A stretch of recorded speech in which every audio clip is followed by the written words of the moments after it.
कैसे हैं आप सभी लोग? बढ़िया हैं सभी। तो देखिए बच्चों, आज जो है हम राजस्थान बोर्ड क्लास 12th में फिजिक्स का पार्ट नंबर 2 जो हमारा चल रहा है उसको कंटिन्यू करेंगे। आज हम जो है गाउस के नियम के अनुप्रयोग में देखेंगे कि गोला जो होता है जिसे हम स्फेयर कहते हैं, तो स्फेयर की वजह से और उसमें भी अलग अलग प्रकार के स्फेयर्स की वजह से या गोलों की वजह से विद्युत क्षेत्र कैसे ज्ञात किया जाता है, किसकी मदद से? गाउस के नियम की मदद से। तो चलिए बच्चों, आप लोग अपनी कॉपी किताब पेन वगैरह निकाल लीजिए, तैयार हो जाइए। अब हम इसका अपना कंटिन्यू कर रहे हैं गाउस के नियम के अनुप्रयोग में अलग अलग प्रकार के गोलों के द्वारा विद्युत क्षेत्र ज्ञात करना। तो देखिए बच्चों, अब जो है हम देख रहे हैं हमारा चैप्टर नंबर 2 में गाउस के नियम में या गाउस लॉ में जो उसकी एप्लीकेशंस हैं या जो उसके अनुप्रयोग हैं। और आज हम देखेंगे कि जो गोला होता है यानी कि स्फेयर, ठीक है बच्चों, तो स्फेयर की वजह से या गोले की वजह से विद्युत क्षेत्र किस प्रकार से ज्ञात किया जाता है, और वो भी किसकी मदद से? वो भी गाउस के नियम की मदद से। ठीक है, तो मैं एक बेसिक्स पहले जनरल हेडिंग लगा देता हूं यहां पे, गोले की वजह से या गोले के कारण विद्युत क्षेत्र, electric field due to sphere. ठीक है बच्चों, और आज जो है हम इसमें देखने वाले हैं वो देखने वाले हैं आपके कोर्स का अगर बिल्कुल बेसिक सा टॉपिक हम देखेंगे तो वो है, एक तो हम इसमें सबसे पहले देखेंगे खोखला गोला। खोखला गोला या हम कह सकते हैं खोखले गोले को आपके बुक में गोलीय कोश भी कहा जाता है। गोलीय कोश कह लो, खोखला गोला कह लो, बात एक ही है। और सेकंड नंबर पे हम देखेंगे ठोस गोला। तो ये जो गोला है जिसके कारण हम विद्युत क्षेत्र ज्ञात करेंगे, किसकी मदद से? गाउस के नियम की मदद से। किसकी मदद से?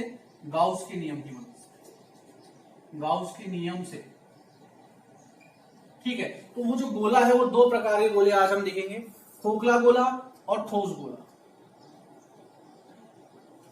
ठीक है बच्चों, अब जो खोखला गोला है उसमें जो है हम देखेंगे कि किस प्रकार से किसी खोखले गोले की वजह से या गोलीय कोश की वजह से विद्युत क्षेत्र कैसे ज्ञात किया जाता है, उसके कारण क्या विद्युत क्षेत्र उत्पन्न होता है।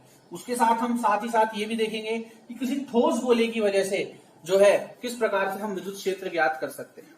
ठीक है बच्चों, तो सबसे पहले हम बात कर लेते हैं जो हमारा फर्स्ट टॉपिक है, खोखला गोला या गोलीय कोश की वजह से विद्युत क्षेत्र। अच्छा बच्चों, इसमें आप एक चीज जो है थोड़ा ध्यान से अगर देखेंगे, आपकी बुक में पेज नंबर 38 पे टॉपिक स्टार्ट हो रहा है, तो उसमें आप जब देखेंगे ये गोले वाला जो पूरा पार्ट है, तो उसमें आपका जो फर्स्ट जो इसमें हेडिंग आप देखेंगे वो देखेंगे कि समरूप आवेशित गोलीय कोश के कारण विद्युत क्षेत्र की तीव्रता। समरूप आवेशित गोलीय कोश के कारण। फिर इसके बाद जो टॉपिक है वो है समरूप आवेशित चालक गोले के कारण विद्युत क्षेत्र की तीव्रता।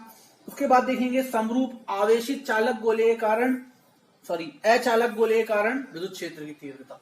तो बेसिकली आप क्या देख रहे हैं कि ये जो बाद के दो टॉपिक है वो ठोस गोले के लिए बोला है उसने, और जो फर्स्ट टॉपिक है मतलब बाद के दो टॉपिकों में उसने दो चीज दी है।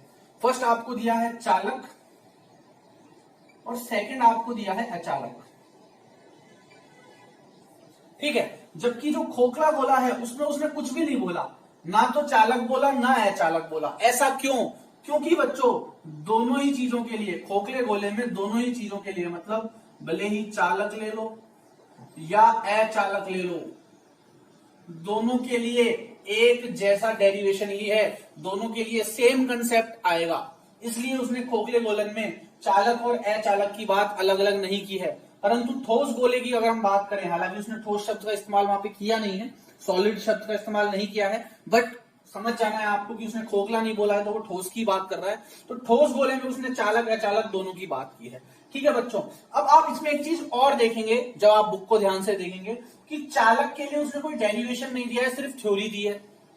अचालक के लिए अलग से डेरिवेशन दिया है उसने, अचालक के लिए पूरा डेरिवेशन दिया है, बट चालक के लिए उसने कोई डेरिवेशन नहीं दिया।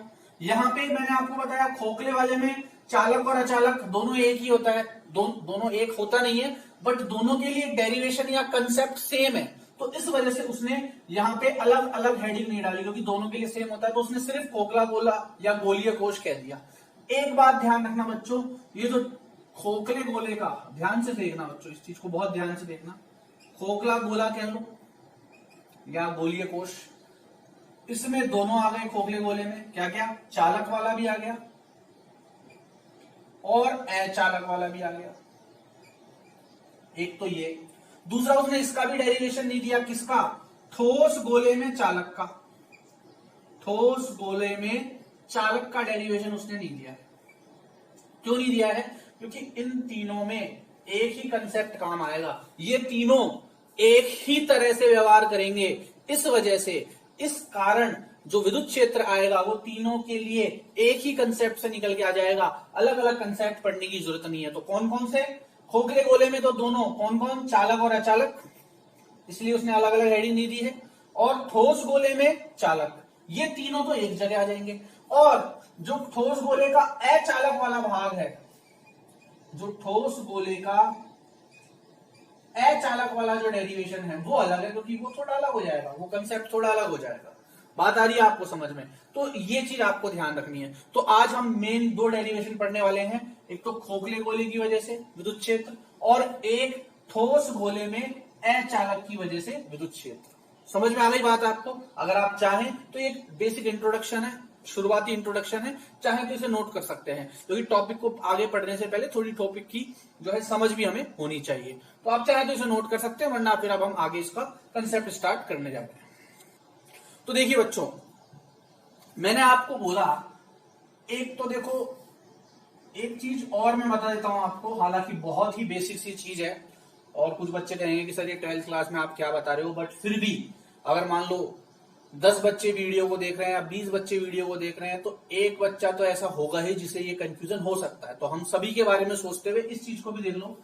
देखो, वृत्त और गोला बिल्कुल अलग अलग चीज है। वृत्त एक द्विविमीय आकृति है, वृत्त एक द्विविमीय आकृति है, ये वृत्त मान लो। और जो गोला होता है, जो गोला होता है, मान लो एक गोला बनाऊं मैं, तो वो त्रिविमीय आकृति है।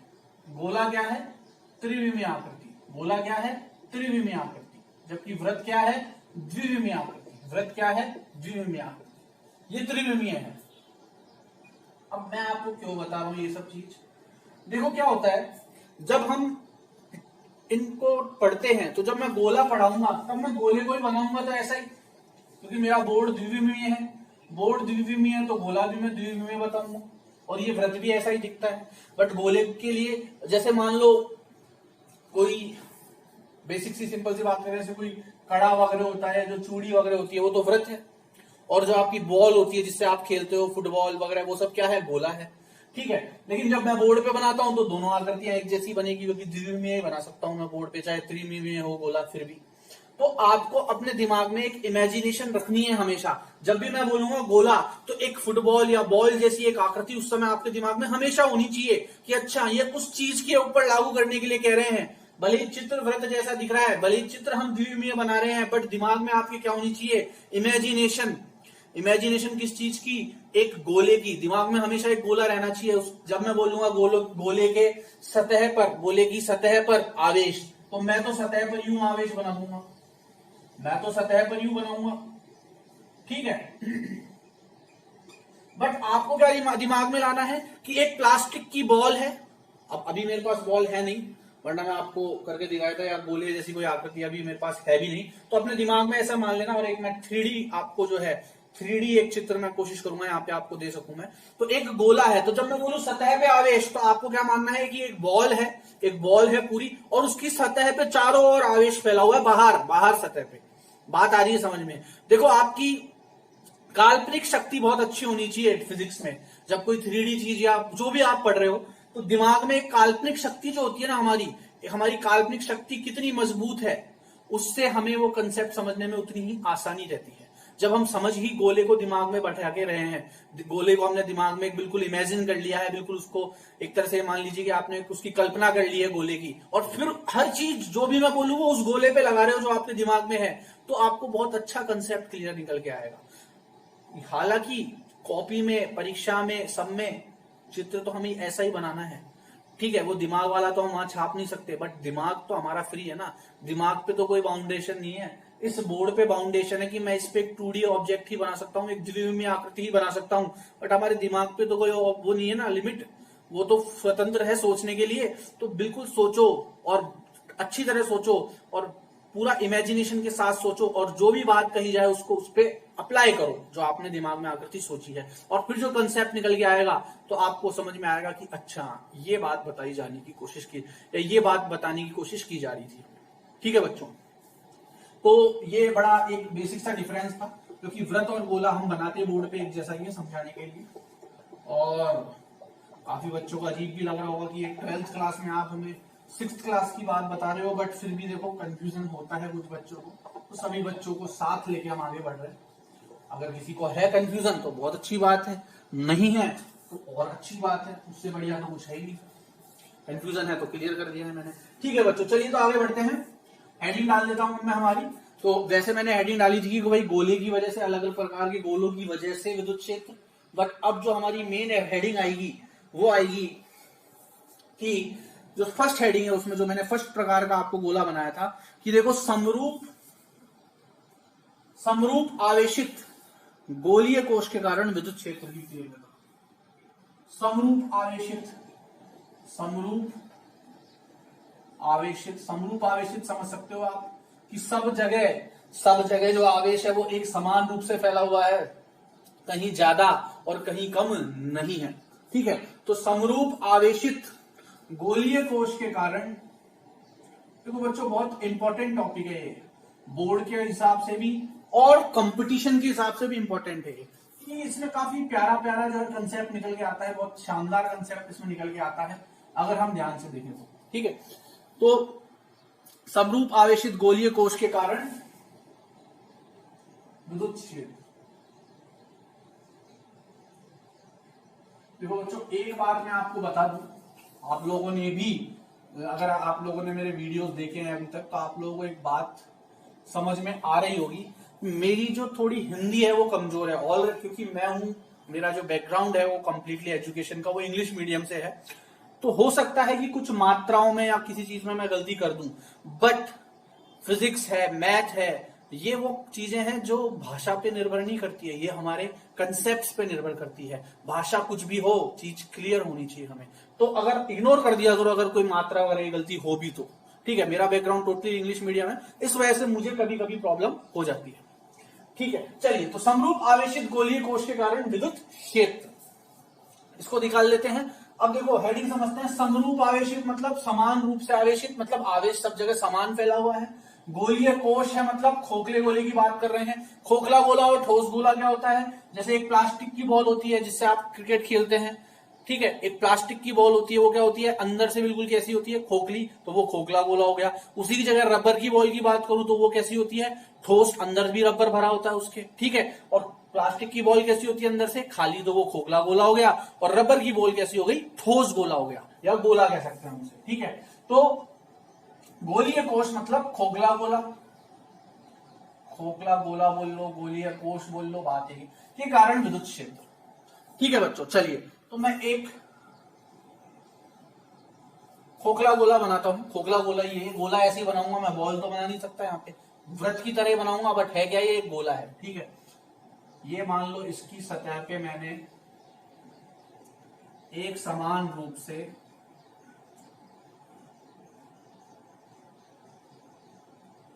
विद्युत क्षेत्र रख दिया है इसमें।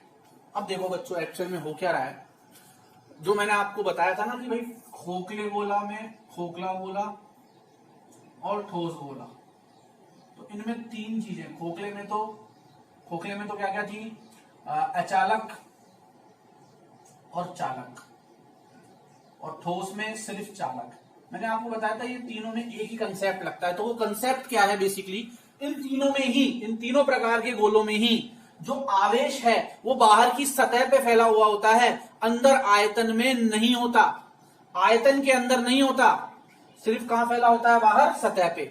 जैसे मान लो कोई प्लास्टिक की बॉल ली मैंने और किसी भी तरीके से उसके अंदर बहुत सारे आवेश छोड़ दिए, बहुत पतला सा पाइप लिया या कैसे भी, मतलब जो भी प्रक्रिया है आवेश देने की उस प्रक्रिया के द्वारा, हालांकि 2-3 विधियां आपने पढ़ी भी थी आवेश करने की, वस्तुओं का आवेश कैसे किया जाता है, आवेशों का आदान प्रदान कैसे होता है फर्स्ट चैप्टर में। उसके अलावा भी किसी और तरीके से, मान लो आपने कैसे भी करके किसी प्लास्टिक की बॉल में आवेश छोड़ दिए, प्लस प्लस प्लस प्लस एक जैसे आवेश छोड़ दिए, तो वो क्या कहा जाएंगे, केंद्र पे आपने डाले, मान लो यहाँ बीच में छोड़ दिया आपने, कोई बड़ी सी नलकी ली और उससे भेज दिए, हालांकि ये पॉसिबल नहीं है बट एक समझने के लिए बता रहा हूं मैं, तो केंद्र पे आ रहे हैं वो सारे आवेश। अब वो क्या होंगे, एक दूसरे से उनमें क्या लगेगा, प्रति आकर्षण बल लगेगा, ये सारे प्लस प्लस प्लस इकट्ठे हैं तो ये एक दूसरे से क्या होंगे, प्रति आकर्षित होंगे, रिपल्शन होगा इनके मध्य, और प्रति आकर्षण के कारण, रिपल्शन फोर्स के कारण ये क्या होंगे, एक दूसरे से दूर भागेंगे, और जितनी दूर तक ये जा सकते हैं उतनी दूर तक जाएंगे, और ये कहां तक जा सकते हैं, ज्यादा से ज्यादा सतह तक जा सकते हैं। तो इस वजह से इन तीनों में ये कंसेप्ट चलता है तीनों में, इस वजह से तीनों ही समान है, तीनों के ही डेरिवेशन या तीनों ही कंसेप्ट समान क्यों है, क्योंकि इन तीनों ही प्रकार के गोलों में जो आवेश होता है वह कहां मौजूद होता है, वह सतह पर स्थित होता है, वह कहां स्थित होता है, सतह पर स्थित होता है इन तीनों में। जबकि ठोस में जो दूसरा प्रकार है अचालक, उसमें सतह पर नहीं होता, उसमें बीच में भी होता है, मतलब कि बीच का मतलब क्या है, उसके द्रव्यमान मतलब कि वॉल्यूम पे भी होता है, ठीक है, बट यहां सिर्फ सरफेस पे होता है, सतह पर होता है इन तीनों में, इसलिए ये तीनों एक जैसे या एक जैसा कंसेप्ट इनमें लगता है, चीजें एक जैसी नहीं है बट कंसेप्ट इसमें एक जैसा लगता है। अब खोखले में तो मैंने आपको बता दिया, खोखले बॉल बेलन में आप डालोगे प्रति आकर्षण या आकर्षण की वजह से ये यहां पहुंच जाएगा। समझ में आ गई क्या बात आप लोगों को, बात आ गई समझ में। चलिए, तो सतह की बात कर रहे हैं अभी हम, और जो सेकंड डेरिवेशन होगा वो डायरेक्ट फिर अचालक वाला आ जाएगा, जिसमें हम आयतन की भी बात करेंगे, ठीक है। चलिए, तो इसकी बात करते हैं, तो अब इसमें हम देख लेते हैं इसकी वजह से, इस बेलन की वजह से, बेसिकली सॉरी बेलन नहीं, इस गोले की वजह से, इसके केंद्र से कुछ दूरी पर स्थित कोई बिंदु हो, मान लो इसके केंद्र से r दूरी पर कोई बिंदु स्थित है, ठीक है। अभी हम इसमें बहुत सी स्थितियां देखेंगे अंदर बाहर वाली, तो बेसिक सा भी मैं बता रहा हूं आपको कि इस बेलन की वजह से, फिर बेलन बोल रहा हूं मैं, इस गोले की वजह से किसी बिंदु पर हम क्या ज्ञात करेंगे, विद्युत क्षेत्र की तीव्रता ज्ञात करेंगे, इलेक्ट्रिक फील्ड इंटेंसिटी ज्ञात करेंगे, किसकी मदद से करेंगे, गॉस के नियम की मदद से करेंगे, गॉस लॉ की मदद से करेंगे। बात आ गई होगी यहां तक आपको समझ में, मैं इसे रब कर रहा हूं, ठीक है बच्चों। तो क्या सिमिलरिटीज थी, क्या समानता थी, जिसकी वजह से मैंने आपको बताया था कि ये तीनों जो है इन पे एक कंसेप्ट लगता है, वो मैंने आपको बता दिया है यहाँ पे। चलिए अब आगे बढ़ते हैं, अब आ जाते हैं हमारी हेडिंग पे। तो मान लो एक खोखला मैंने क्या ले लिया, गोला लिया, और उसके पृष्ठ पे चारों ओर समान रूप से समरूप आवेशित है, वो समान रूप से आवेश फैला हुआ है, ऐसा नहीं है कहीं ज्यादा और कहीं कम। और बच्चों इस पे भी वो 2 पॉइंट आपको लगाने हैं, क्या कि विद्युत क्षेत्र आपको क्या मानना है, एक समान, विद्युत क्षेत्र तो क्या मानना है, एक समान मानना है, एक समान। और जो दूसरा क्या था कि इलेक्ट्रिक फील्ड मतलब विद्युत क्षेत्र और जो आपका क्षेत्रफल सदिश है उनके मध्य कोण या तो थीटा जो है वो 90 या 0 डिग्री बताया था मैंने सेकंड पॉइंट में। फर्स्ट पॉइंट तो था विद्युत क्षेत्र एक समान हो, सेकंड पॉइंट था कि विद्युत क्षेत्र और क्षेत्रफल के मध्य कोण 0 या 90 डिग्री हो, मतलब या तो एक दूसरे के समांतर हो या लंबवत हो। बट यहां हम ज्यादातर क्या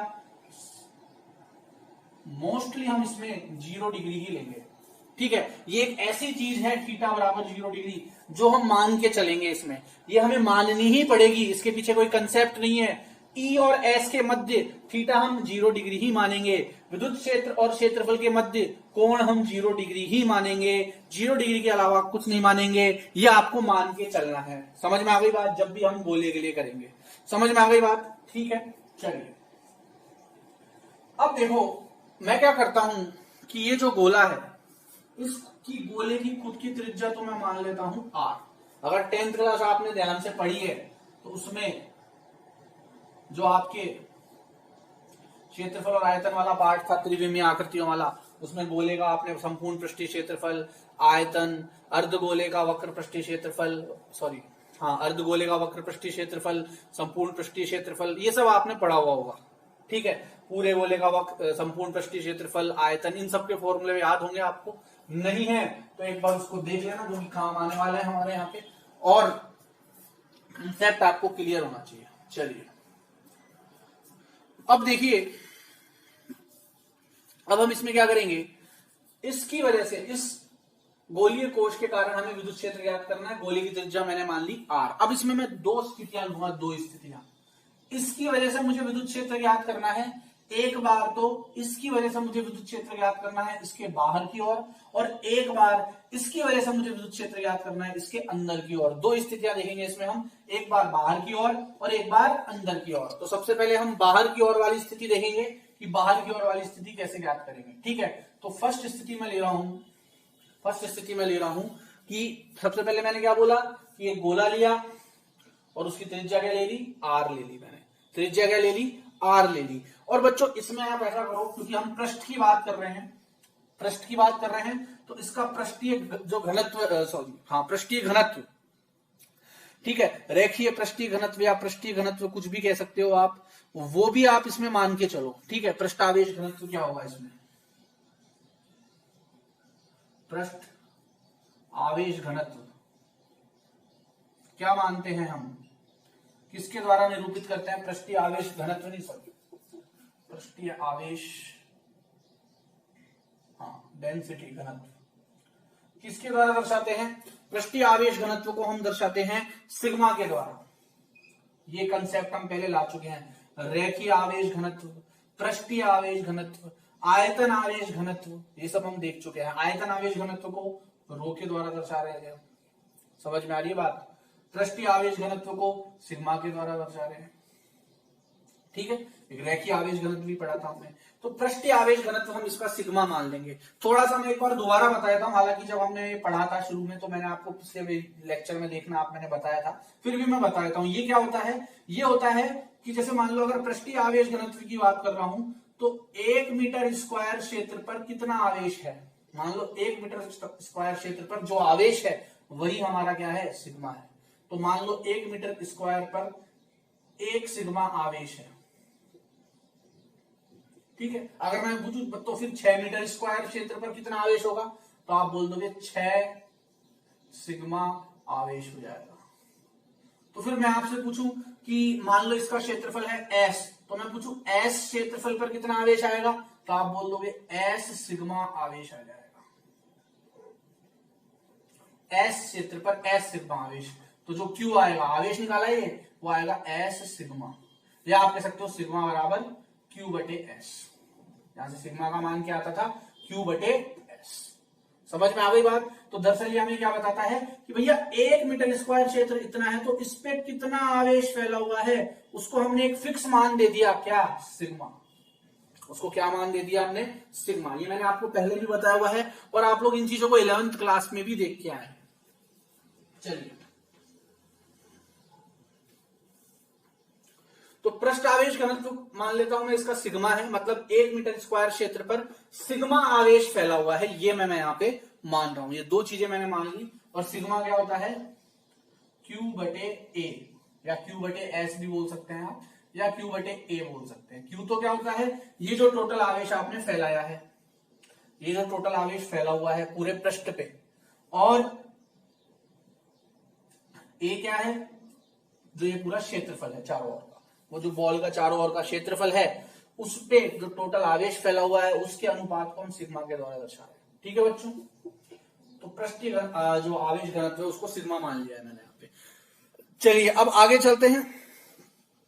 ठीक है, तो हम इसमें दोनों याद करेंगे, पहले अंदर वाला फिर बाहर वाला।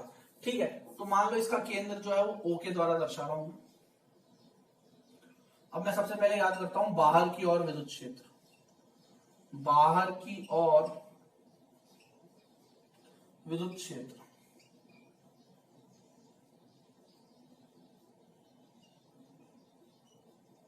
ठीक है बच्चों, बाहर की ओर विद्युत क्षेत्र, बाहर की ओर विद्युत क्षेत्र कैसे याद करेंगे, आपको क्या करना है, इसके केंद्र से r दूरी पर स्थित, इसके केंद्र से r दूरी पर स्थित एक बिंदु लेना है P, जो कि गोले से बाहर की ओर स्थित है, जो कि गोले से, ये जो बिंदु P है ये गोले से बाहर की ओर स्थित है।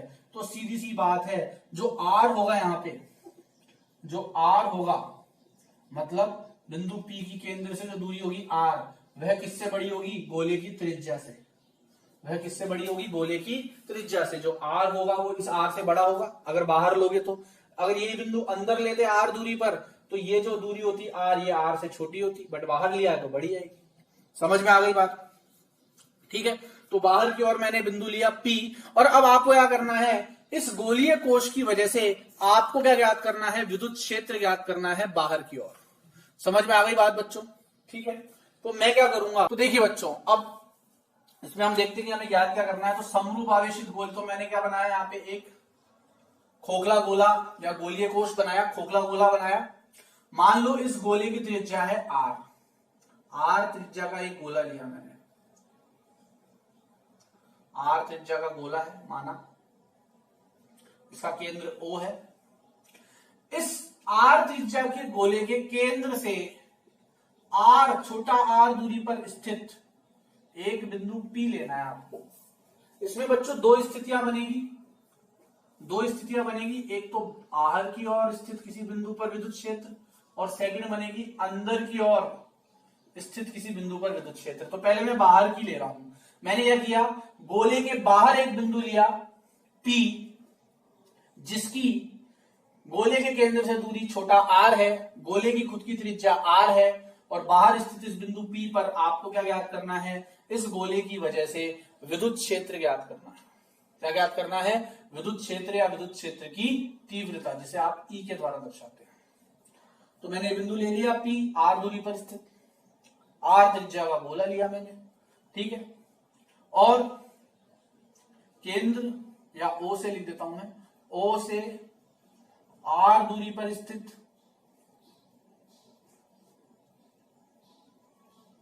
बिंदु P लिया, ठीक है, इससे r दूरी पर स्थित क्या लिया? एक बिंदु P ले लिया। आ गई बात समझ में? अच्छा बच्चों, जब मैं बाहर की ओर ले रहा हूं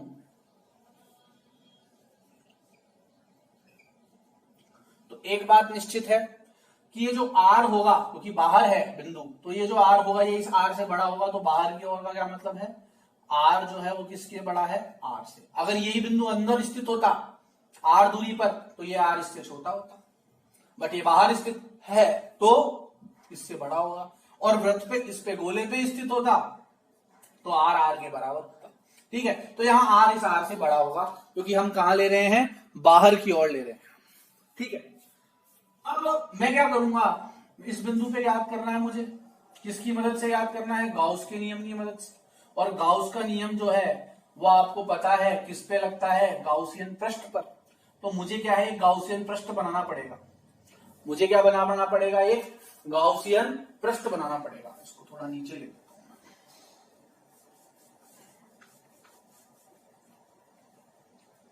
बाहर की ओर ले रहा हूं मैं, जहां r से बड़ा है। गाउसियन पृष्ठ बनाना पड़ेगा। अब बात ये आती है यहाँ पे कि वो गाउसियन पृष्ठ कौन सा बनाए हम, वह गाउसियन पृष्ठ कौन सा बनाए, ठीक है बच्चों। तो देखो, यहां जो गाउसियन पृष्ठ बनेगा आपका, वो एक गोला ही बनेगा इसके चारों ओर। इस बिंदु P से होता हुआ एक गोला बना दिया मैंने, सममित आकृति बना दी। आपको पता है हमें क्या बनाना पड़ता है? गाउसियन पृष्ठ बनाना पड़ता है। तो मैंने गोला जो है ये हमारा क्या है? यहाँ सममित गाउसियन पृष्ठ या गाउसियन पृष्ठ है, सिमेट्रिकल स्फीयर, गाउसियन पृष्ठ।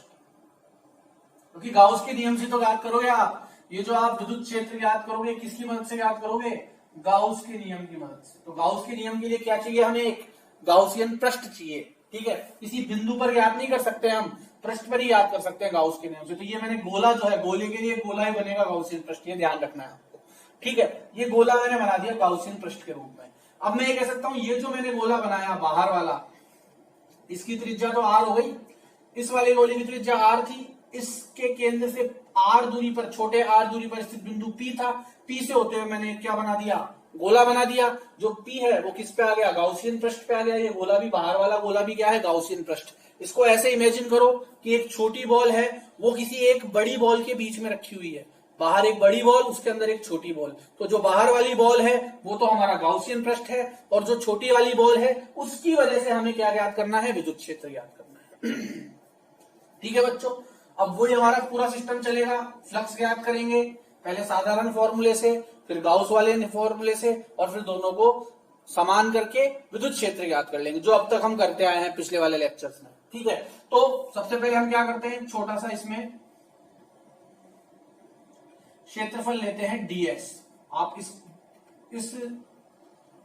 बाहर वाले गोले पे या गाउसियन पृष्ठ पे छोटे छोटे क्या ले सकते हो, ds क्षेत्रफल मान सकते हो, बहुत सारे छोटे छोटे छोटे छोटे। मैंने 2-3 लिए क्योंकि बहुत सारे तो हम दिखाएंगे नहीं यहाँ पे।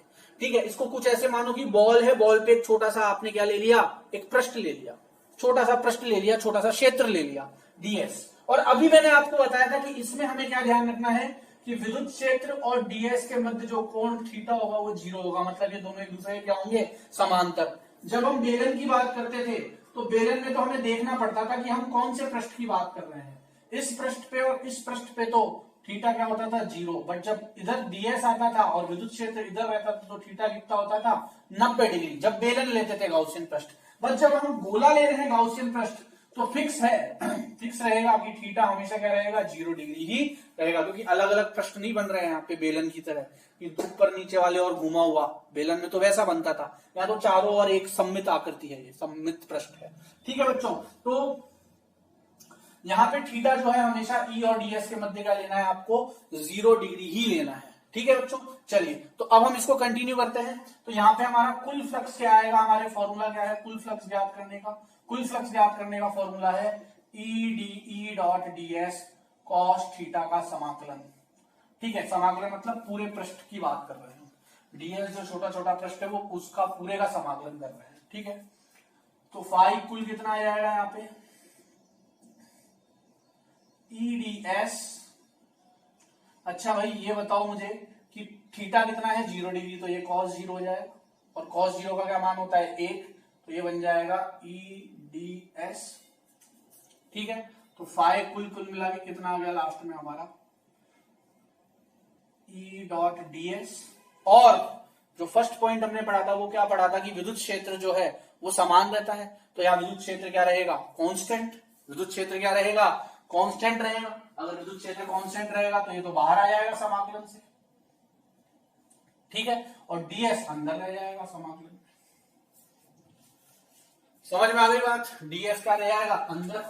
अच्छा, ds के समाकलन का क्या मतलब है कि जितने भी छोटे छोटे छोटे छोटे छोटे छोटे छोटे छोटे ds क्षेत्रफल हैं उन सबको समाकलित कर दो तो पूरा क्षेत्रफल आ जाएगा बाहर का, पूरा पृष्ठ आ जाएगा गाउसियन तल का, पूरा पृष्ठ आ जाएगा चारों तरफ का। जो छोटे छोटे हमने पृष्ठ लिए ds ds ds ds ds, उनका जब हम समाकलन करेंगे तो पूरा चारों तरफ का क्या आ जाएगा, पृष्ठ आ जाएगा, गोले का बाहर का पूरा पृष्ठ आ जाएगा। और गोले का संपूर्ण पृष्ठीय क्षेत्रफल का फॉर्मूला होता है 4 पाई r स्क्वायर, और r यहाँ ध्यान रखना छोटे वाला लेना, क्योंकि हम कौन से गोले की बात कर रहे हैं, हम बात कर रहे हैं गाउसियन पृष्ठ वाले गोले की, और गाउसियन पृष्ठ वाले गोले की त्रिज्या क्या मानेंगे हम, r। ये वाला r मत लिख देना, ये तो अंदर वाला है, इस पे हमने आवेश फैलाया था शुरू में, इस पे चारों ओर इसके पृष्ठ पे क्या आ जाएगा, आवेश आ जाएगा। क्यों आ जाएगा ये मैं आपको बता चुका हूं। ठीक है, और इसकी वजह से इस बिंदु पर विद्युत क्षेत्र ज्ञात कर रहे हैं। ठीक है, तो जो हमारा ds है छोटे छोटे उनका समाकलन करेंगे तो 4 पाई r स्क्वायर आ जाएगा। क्यों, क्योंकि छोटे छोटे छोटे छोटे ds को मिलाओगे तो पूरा क्षेत्रफल आ जाएगा, पूरा s आ जाएगा, और इसका क्षेत्रफल क्या होता है गोले का, 4 पाई r स्क्वायर। ठीक है बच्चों, अब गाउस के नियम की बात कर लेते हैं। गाउस के नियम द्वारा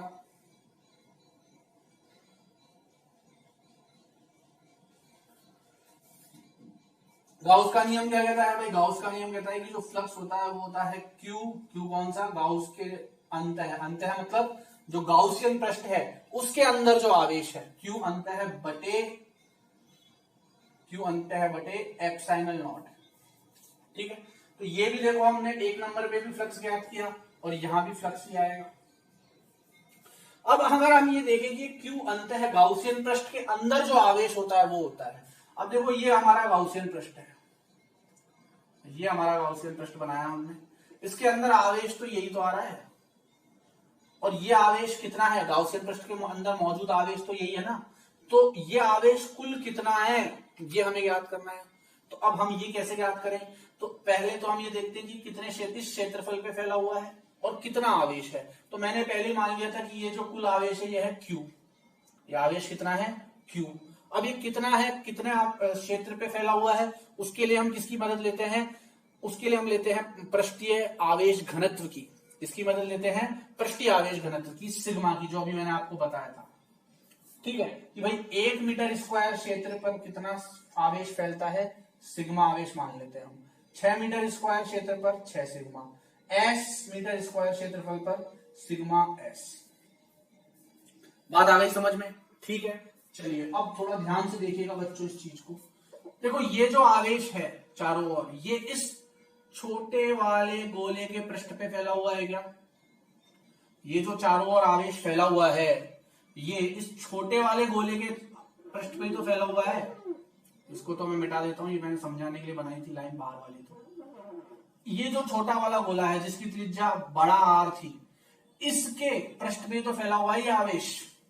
ठीक है, तो मैं कह सकता हूं कि ये जो आवेश है ये 4 पाई R स्क्वायर पृष्ठ पे फैला हुआ है। मैंने बड़ा R लिया है, 4 पाई R स्क्वायर होगा इसके चारों ओर का पृष्ठीय क्षेत्रफल, और बड़ा R लिया है तो इस वाले गोले की बात कर रहा हूं, इसी पे तो फैला हुआ है ये आवेश। तो इतने क्षेत्रफल पर कितना आवेश फैला हुआ है, 1 मीटर स्क्वायर क्षेत्रफल पर मैंने मान लिया सिग्मा आवेश फैला हुआ है। 6 या 5 मीटर स्क्वायर क्षेत्रफल पर 5 सिग्मा, तो 4 पाई R स्क्वायर मीटर स्क्वायर क्षेत्रफल पर 4 पाई R स्क्वायर सिग्मा आवेश फैला हुआ है। या मैं कह सकता हूं कि सिग्मा बराबर होता है हमारा Q बटे A। तो सिग्मा बराबर Q तो कुल आवेश, और इसका A, इसका क्षेत्रफल क्या आएगा 4 पाई R स्क्वायर। तो यहां से Q का मान कितना आ जाएगा, कुल आवेश का मान कितना आ जाएगा, कुल आवेश का मान आ जाएगा सिग्मा इंटू 4 पाई R स्क्वायर, या 4 पाई R स्क्वायर सिग्मा। ठीक है, फिर समझा रहा हूं, 1 मीटर स्क्वायर क्षेत्रफल पर हम सिग्मा आवेश मानते हैं। ये क्या होता है, ये होता है पृष्ठीय आवेश घनत्व की 1 मीटर स्क्वायर क्षेत्रफल पर कितना आवेश फैला हुआ है, सिग्मा। तो इतने मीटर स्क्वायर क्षेत्रफल पर 4 पाई R स्क्वायर मीटर स्क्वायर क्षेत्रफल पर कितना आवेश फैलेगा, इसको सिग्मा से गुणा कर दो। समझ में आ गई बात? तो ये हमारा कुल आवेश आ गया Q। इस Q को इस वाले फॉर्मूले में रख दो। तो आप लोग क्या करो, ये नोट कर लो ऊपर वाला, फिर मैं इसको इरेज कर दूंगा और आगे समझा दूंगा। इसको नोट कर लो पूरे को, पॉज करके वीडियो को इसको नोट कर लीजिए, पॉज करके नोट कर लो इसको। कर लिया नोट आप सबने? चलिए,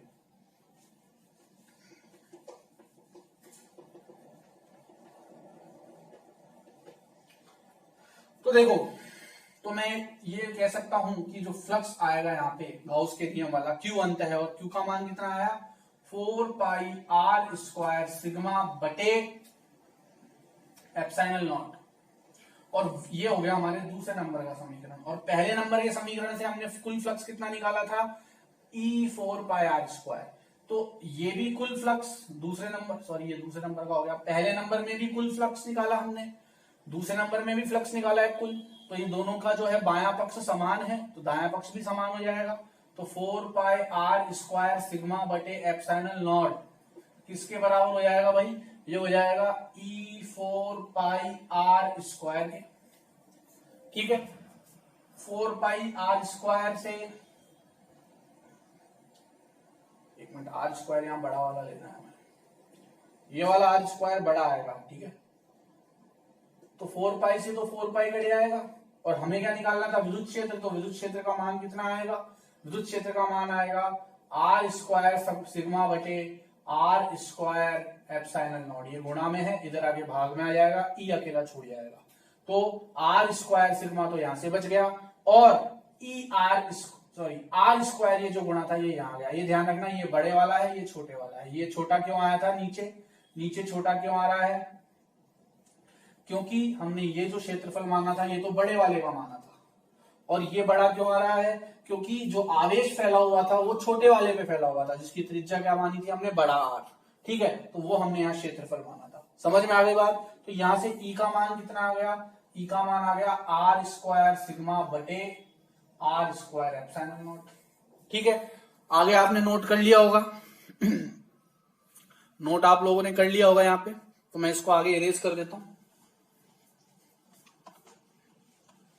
तो बच्चों लास्ट में जो हमारे पास विद्युत क्षेत्र निकल के आया गाउस के नियम की मदद से किसी खोखले या गोलीय कोश के कारण, वो क्या आया, ये आया। बात आ गई बच्चों समझ में? ठीक है, अब इसमें हम आगे और क्या कर सकते हैं, इसमें और क्या मान डाल सकते हैं वो देख लेते हैं अब। तो देखो बच्चों, ये जो हमारे पास निकल के आया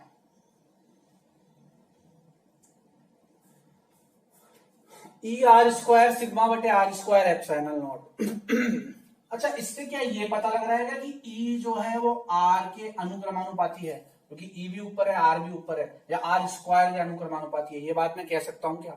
देखो देखने में तो ऐसा लग रहा है बट वास्तव में ऐसा है नहीं, क्योंकि ये जो आर है ये छोटे वाले गोले की क्या है, छोटे वाले गोले की, या जो जिस गोले की वजह से हम विद्युत क्षेत्र ज्ञात कर रहे थे बिंदु पी पर, ये हमने दूरी मानी थी आर, तो जिस गोले की वजह से हम विद्युत क्षेत्र ज्ञात कर रहे थे तो उसकी त्रिज्या है, ये कम ज्यादा थोड़ी होगी, ये तो वही रहेगी।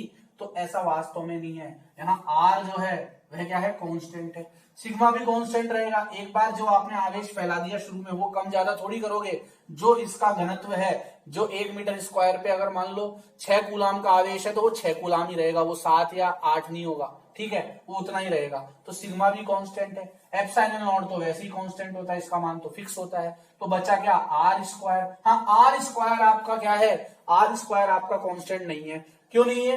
क्योंकि आर जो है वो आप अपनी मर्जी से इस बिंदु को आगे पीछे बढ़ा सकते हो। दूरी ज्यादा लोगे तो ये मान अलग आएगा, और आगे चल जाओगे तो ये मान और अलग आएगा, और आगे चल जाओगे तो मान अलग आएगा, पास आओगे तो मान अलग आएगा ई का। तो ये जो आर है ये वेरिएबल है, ये कम ज्यादा हो सकता है। तो मैं यहां कह सकता हूं कि ई जो है वो किसके अनुक्रमानुपाती आया है, 1 बटे आर स्क्वायर के। किसके अनुक्रमानुपाती आया है, 1 बटे आर स्क्वायर के। समझ में आ गई बात बच्चों? ये किसके अनुक्रमानुपाती आया है, 1 बटे आर स्क्वायर के। ये बात हम कह सकते हैं यहाँ पे, ठीक है बच्चों। अब यहाँ पे एक बहुत ही इंपॉर्टेंट चीज मैं आपको बता रहा हूं, हालांकि आपकी बुक में उसे लाइनों के द्वारा या थ्योरेटिकल रूप में दिया हुआ है, बट ऐसा क्यों हुआ वो हम समझ लेते हैं, ठीक है बच्चों।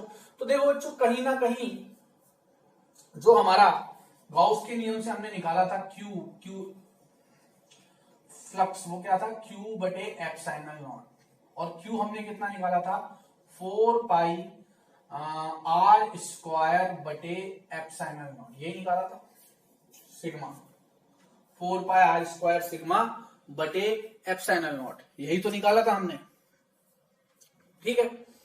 अच्छा, अगर मैं इसे क्यू ही रहने देता, इसे मैं क्यू ही रहने देता, इसमें ना बदलता, तो ये क्यू बटे एप्सिलॉन नॉट रहता, ठीक है। अगर ये क्यू बटे एप्सिलॉन नॉट ही रहता, अगर ये क्यू बटे एप्सिलॉन नॉट ही रहता, तो हमारा जो फर्स्ट समीकरण था, जो हमारा फर्स्ट समीकरण आया था, वो क्या आया था, ई 4 पाई आर स्क्वायर बराबर क्यू बटे एप्सिलॉन नॉट हो जाता। तो यहां से देखो ये फर्स्ट समीकरण आया था हमारा, और इसको मैं ये ना लिख के ये लिख देता, तो क्या होता, यहां से ई का मान कितना आता, 1 बटे 4 पाई आर स्क्वायर क्यू बटे एप्सिलॉन नॉट, यही आता 1 बटे 4 पाई आर स्क्वायर क्यू बटे एप्सिलॉन नॉट, ठीक है बच्चों। यही हमारा किसका मान आता, ई का मान आता, ठीक है। तो 1 बटे 4 पाई एप्सिलॉन नॉट क्यू बटे 1 बटे 4 pi r square epsilon not, और ऊपर आ रहा है क्यू। तो आपको पता है बिंदु आवेश जो होता था हमारा, किसी बिंदु आवेश पे, या मान लो कोई प्लस आवेश था, उससे एक बिंदु पी था, ये एक बिंदु आवेश था, इस पे विद्युत क्षेत्र कैसे ज्ञात करते थे, 1 बटे 4 पाई एप्सिलॉन नॉट क्यू बटे आर स्क्वायर, ये हमारा बिंदु आवेश का फॉर्मूला था। बिंदु आवेश की वजह से विद्युत क्षेत्र हम इसी से ज्ञात करते थे, और कहीं ना कहीं ये भी वही फॉर्मूला आ रहा है, ये भी क्या आ रहा है, वही फॉर्मूला आ रहा है, 1 बटे 4 पाई एप्सिलॉन नॉट क्यू बटे आर स्क्वायर। तो आप तो कहोगे कि सर ये तो फैला हुआ है आवेश, ये बिंदु आवेश का कैसे आ सकता है फॉर्मूला? तो अगर आप इसको आर को बहुत दूर से देखो या दूर से अगर आप इसे देखोगे तो ये आवेश जो है ये पूरा का पूरा आपको ये जो पूरा गोला है ये बहुत छोटा नजर आएगा और सिंगल आवेश की तरह नजर आएगा, बिंदु आवेश की तरह। वास्तव में है नहीं, बट लगेगा कैसा कि ये एक बिंदु आवेश है। इस वजह से ये फॉर्मूला ऐसा आया है। समझ में आ गई बात? ठीक है। अगर ये जो आवेश आपका निकल के आया है ये कैसा रहेगा कि ये जो आवेश है ये क्यू बिंदु जो आपका केंद्र है उस पर है ये क्यू आवेश। कब? जब आप इसको दूर से देखोगे तो ये चारों तरफ फैला हुआ नहीं लगेगा, ये कैसा लगेगा कि बहुत छोटा सा क्यू आवेश जो है वो केंद्र पर रखा हुआ है और यहां से आप उसको देख रहे हो। ठीक है, तो ये किसकी तरह लगेगा, सिर्फ मैं ऐसा कह रहा हूं प्रतीत होगा, ऐसा वास्तव में ऐसा नहीं होगा, सिर्फ ऐसा प्रतीत होगा कि ये जो पूरा आवेश है ये एक बिंदु आवेश की तरह लग रहा है और ये क्यू पर रखा हुआ है। बात आ गई समझ में आपको? ठीक है, तो ये जो है हमारा फॉर्मूला यहां से निकल के आ सकता है। अगर आप इसको क्यू बटे एप्सिलॉन नॉट ही रहने दो, क्यू का मान ये ना रखो और इसको पहले वाले समीकरण के बराबर रखो तो ई का मान वही निकल के आएगा जो कि एक बिंदु आवेश का फॉर्मूला होता है। ठीक है, तो इसी को आपकी बुक में जो है भाषा के रूप में दे रखा है, आप पढ़ेंगे तो अब आपको समझ में आएगा मैंने कहां और कौन से पॉइंट के लिए ये चीज समझाई थी। ठीक है बच्चों, इसे नोट कर लीजिए आप लोग। फिर जो है हम आगे देखेंगे अब इसमें इसके अंदर अब हम देखेंगे कि इसके अंदर अगर ये बिंदु स्थित होगा तो हम विद्युत क्षेत्र कैसे ज्ञात करेंगे। तो हमने बाहर के लिए देख लिया, अब अंदर के लिए देखेंगे, तो नोट कर लीजिए आप लोग इसको। चलिए बच्चों, अब जो है वही समरूप आवेशित गोलीय कोश है, उसके कारण हम के कारण क्या ज्ञात करेंगे? विद्युत क्षेत्र ज्ञात करेंगे।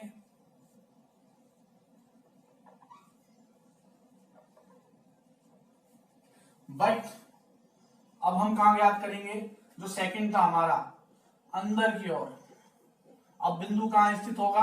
अंदर की ओर स्थित होगा। तो ध्यान से देखिए अब क्या होगा, ध्यान से देखिए, बहुत इजी है, जो पहले हमने समझा था उससे काफी इजी है।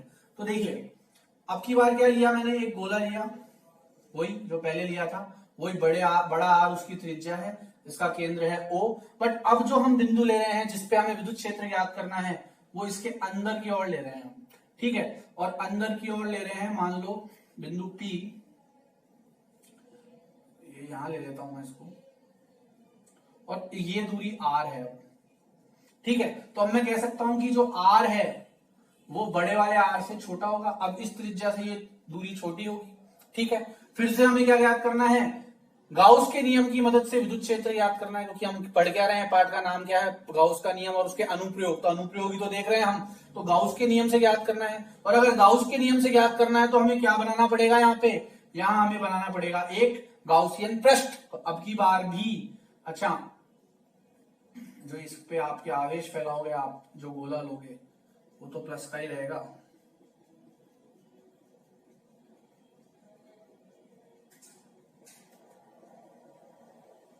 ठीक है, ये समरूप आवेशित गोलीय कोश था। इसके अंदर एक बिंदु लिया था मैंने P, और इस P के ऊपर इस गोलीय कोश की वजह से विद्युत क्षेत्र ज्ञात करना है। किसकी मदद से? गाउस के नियम की मदद से। किसकी मदद से?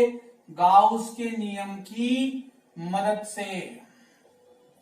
ठीक है, चलिए, तो गाउस का नियम लगाना है तो गाउसियन पृष्ठ जरूरी है। इस बिंदु पे तो हम ज्ञात कर नहीं सकते, वो तो गाउसियन पृष्ठ पे लगता है। गाउसियन पृष्ठ बनाने के लिए हम फिर से क्या बनाएंगे? इस बिंदु को क्या मान लेंगे कि ये बिंदु किस पे स्थित है? गाउसियन पृष्ठ पे। और वो गाउसियन पृष्ठ फिर से क्या माना है हमने? गोला, जिसकी त्रिज्या इस बार क्या है? छोटा r। इसकी त्रिज्या क्या है? छोटा r है। आ गई बात समझ में? ठीक है, इस बार हम क्या करेंगे? इस गाउसियन पृष्ठ पे वही छोटा सा क्षेत्रफल लेंगे ds, बहुत सारे ले सकते हैं हम, 2-3 लेके दिखा देते हैं। ds ये छोटा सा क्षेत्रफल लिया गाउसियन पृष्ठ पे। ठीक है, और अभी आपको बताया था कि विद्युत क्षेत्र और गाउसियन पृष्ठ दोनों की दिशा क्या होगी? समान होगी। क्यों? क्योंकि E और ds के मध्य मैंने क्या बताया था? कोण कितना होगा? E व ds के मध्य थीटा कितना होगा? 0 डिग्री होगा। तो इनकी दिशा समान होगी, एक दूसरे के क्या होंगे? समांतर होंगे। चलिए, तो कुल फ्लक्स ज्ञात करते हैं। सबसे पहले हमारा जो साधारण फॉर्मूला है उससे फ्लक्स कुल ज्ञात करेंगे। फॉर्मूला क्या है? E ds cos थीटा का समाकलन पूरे पृष्ठ S पे, और S नहीं लगाना चाहो तो ये बंद पृष्ठ का चिन्ह भी बना सकते हो आप। ठीक है, फिलहाल मैं आपकी बुक के अकॉर्डिंग S लिख देता हूं। चलिए, अब मैं फटाफट करूंगा क्योंकि ये बिल्कुल पहले वाले जैसा ही है और कई बार हम इसको कर चुके हैं। तो फिर ये क्या हो जाएगा? कुल फ्लक्स कितना आएगा? स्पीड थोड़ी फास्ट रखेंगे अब अपन।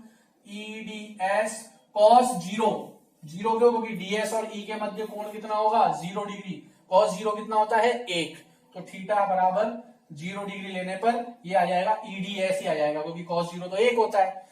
फिर ये क्या हो जाएगा, वही E तो कांस्टेंट रहेगा क्योंकि समरूप आवेशित है, समान रूप से आवेश फैला हुआ है, और विद्युत क्षेत्र हम क्या मानेंगे इसमें समान, तो E तो कांस्टेंट है बाहर आ जाएगा, और DS का समाकलन करेंगे पूरे पृष्ठ S पे। और आपको पता है DS के समाकलन का मतलब क्या है, जितने भी छोटे छोटे छोटे छोटे DS हैं उन सबको समाकलित कर दो, एक साथ ले लो, उन सबको उनका सबका समाकलन कर दो, सबको एक साथ ले लो, तो पूरा का पूरा क्या बन जाएगा, पृष्ठ बन जाएगा किसका, अंदर वाले गोले का। और अंदर वाले गोला हो या बाहर वाला गोला हो, गोले का पृष्ठीय क्षेत्रफल क्या होता है 4 पाई r स्क्वायर, तो E की जगह E और इसको समाकलित किया तो क्या आएगा 4 पाई। अब ध्यान किस पे देना है, r कौन सा लोगे, छोटा या बड़ा, तो हम छोटे वाले गाउसियन पृष्ठ की बात कर रहे हैं। गाउसियन पृष्ठ में जो त्रिज्या है वो छोटे वाले r की है, या छोटे वाले r का जो गोला है वह हमारा गाउसियन पृष्ठ है, तो 4 पाई r स्क्वायर। बात आ गई समझ में। अब बच्चों, अब जो मैं कंसेप्ट आपको बता रहा हूं उसको बड़ा ध्यान से देखना।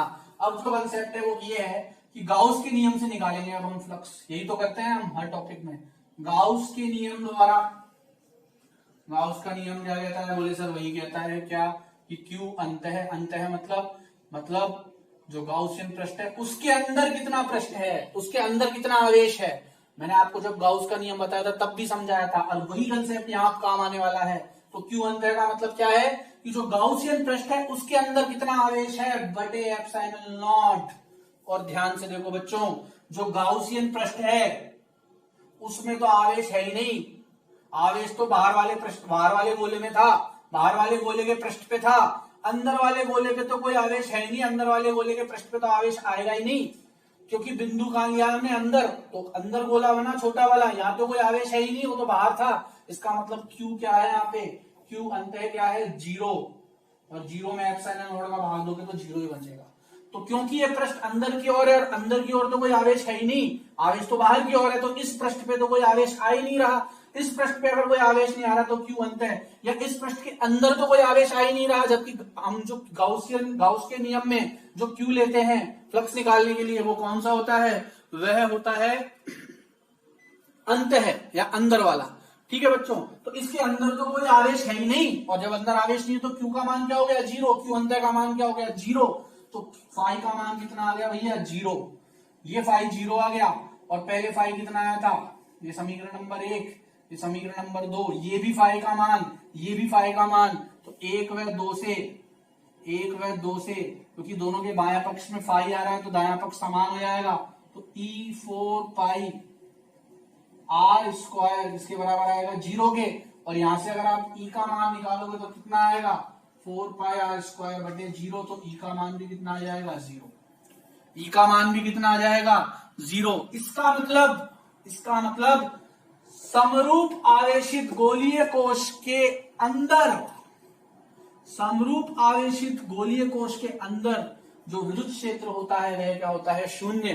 और अगर आप मेरा पिछला लेक्चर देखोगे जिसमें मैंने गाउस का नियम समझाया था, तो मैंने आपको बताया था कि भैया गाउसियन पृष्ठ के अंदर विद्युत क्षेत्र कितना होता है 0 होता है। कितना होता है 0 होता है। हम सिर्फ पृष्ठ की बात करते हैं, अंदर जो विद्युत क्षेत्र होता है वो क्या होता है 0 होता है।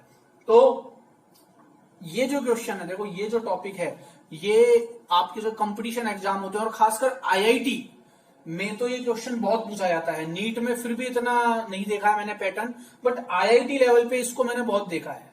जो आपका जेईई वगैरह का जो एग्जाम लगता है, पुराने जो पेपर्स मैंने देखे थे, अभी लेटेस्ट वाले मैंने इतने देखे नहीं है, बट पुराने पेपर्स में ये काफी आता था। तो क्वेश्चन ये नहीं आता था, क्वेश्चन को थोड़ा घुमा देता है, डायरेक्ट क्वेश्चन पूछ ले आपसे, 1 नंबर में बोर्ड में भी पूछ सकता है कि भैया कोई समरूप आवेशित गोलीय कोश जो है उसके कारण उसके अंदर स्थित किसी बिंदु पर जो है विद्युत क्षेत्र कितना होगा, तो आपका डायरेक्ट उत्तर क्या आएगा 0। और बाहर कितना होगा उसके लिए हम फॉर्मूला बता चुके हैं, उसके लिए हमने फॉर्मूला निकाल लिया था सिग्मा एक r स्क्वायर बटे एप्सिलॉन नॉट r स्क्वायर। ठीक है, जहां ऊपर तो बड़े वाला r था और नीचे छोटे वाला r था जिसपे की बिंदु स्थित था, और अगर अंदर की ओर पूछ ले तो 0 होता है। बात आ गई समझ में बच्चों, तो इसको आप नोट कर लीजिए। फिर मैं बोल रहा हूं लैंग्वेज जो है आपको अपने अकॉर्डिंग बनानी है। लैंग्वेज मतलब सबसे पहले लिखोगे माना आर त्रिज्या का एक गोला है जिसपे जो कि समान रूप से आवेशित है, उसके केंद्र से आर दूरी पर स्थित एक बिंदु पी है, ये पहले वाले में भी लिख देना आप, ठीक है। फिर आप लिखना कि आर त्रिज्या वाले फिर आप लिखना कि बिंदु पी को हम किसी गोलीय पृष्ठ पर या गाउसियन पृष्ठ पर स्थित मान लेते हैं, तो आपने एक गोला बना दिया, गाउसियन पृष्ठ बना दिया। फिर आप लिख सकते हैं कि उस गाउसियन पृष्ठ पर हमने छोटे छोटे पृष्ठ लिए, डीएस डीएस जैसे जैसे आपने किया है बस वैसे वैसे तो लिखना है, डीएस डीएस लिए। फिर आप लिखेंगे कुल फ्लक्स वगैरह ये होता है और ये सब निकाल के आप, तो एक लैंग्वेज जो है वो बनानी आनी चाहिए, ठीक है। हालांकि वो लैंग्वेज मैं भी आपको प्रोवाइड करवाऊंगा, बट फिर अभी क्या है कुछ समस्याओं के कारण वीडियो में फटाफट नहीं बना पा रहा हूँ, थोड़ा टाइम लग रहा है। लेकिन अब मैं कोशिश करूंगा कल से कि मैं अल्टरनेट डेज एक दिन छोड़ के एक दिन तो कम से कम आपको फिजिक्स का वीडियो दूं ही। तो अब आप कल से जो है आप बिल्कुल नॉर्मल रूटीन हो जाएगा हमारा।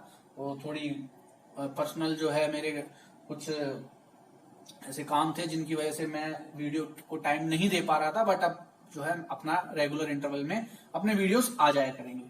चलिए, तो इसको आप नोट कर लीजिए और ध्यान रखिए कि किसी समरूप आवेशित गोलीय कोश के कारण उसके अंदर स्थित किसी बिंदु पर विद्युत क्षेत्र हमेशा क्या होगा, शून्य होगा। कैसे होगा वो मैंने आपको समझा दिया है, क्योंकि अंदर वाले का जो आपने गाउसियन पृष्ठ लिया है उसके अंदर तो कोई आवेश मौजूद है ही नहीं, और जब अंदर आवेश ही मौजूद नहीं है तो क्यू अंतः का मान क्या हो जाएगा, 0 हो जाएगा। चलिए बच्चों इसको नोट कर लीजिए। फिर इसमें ग्राफ देख लेते हैं, ई और आर के मध्य, दोनों के लिए देखेंगे एक साथ, अंदर वाले के लिए भी और बाहर वाले के लिए भी, बट उससे पहले इसको आप नोट कर लीजिए। तो चलिए बच्चों अब हम देख लेते हैं आर और ई के मध्य ग्राफ। ई और आर के मध्य ग्राफ देख लेते हैं अपन। तो देखो बच्चों, अभी जो हमने गोला लिया था दोनों का एक ही पे देखेंगे, एक ही ग्राफ में, अंदर वाला हो चाहे बाहर वाला हो, क्योंकि दोनों में ही गोला तो मैंने आर त्रिज्या का ही लिया था, गोला तो समान था। ऐसा थोड़ी लिया था एक बार R1 ली थी एक बार R2 ली थी, नहीं ली थी, दोनों बार आर त्रिज्या ली थी, मतलब गोला दोनों बार समान था। एक बार बाहर बिंदु लिया था एक बार अंदर, दोनों ही तरफ बाहर और अंदर दूरी मैंने क्या मानी थी, छोटा r, ये भी छोटा r वो भी छोटा r, ठीक है। तो अब हम ये देखेंगे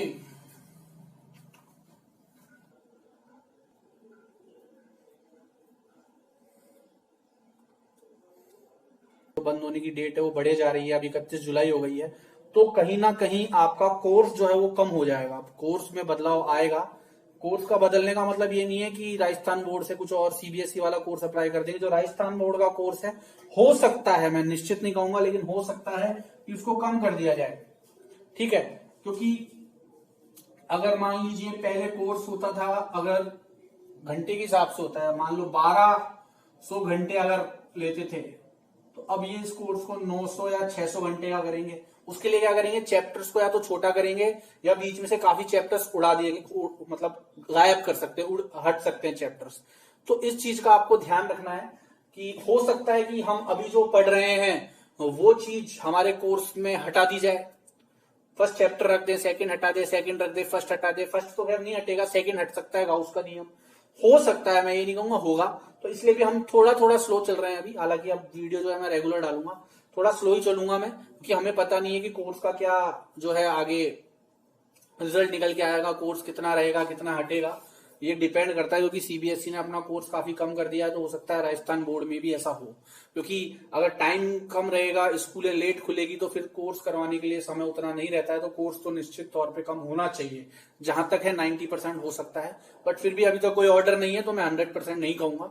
तो इसलिए हम धीरे धीरे कोर्स को बढ़ा रहे हैं। अगर चैप्टर घटते हैं तो कोई प्रॉब्लम नहीं है, हमारे कंपटीशन में तो काम आएंगे ही आएंगे, और अगर नहीं हटते हैं तो बहुत ही अच्छी बात है, और बेसिक तो हमारा क्लियर हो ही रहा है, ठीक है। तो चलिए अगली क्लास में मिलेंगे, फिर आपसे स्फीयर का अगला पार्ट देखेंगे, तब तक आप पढ़ते रहिए। धन्यवाद।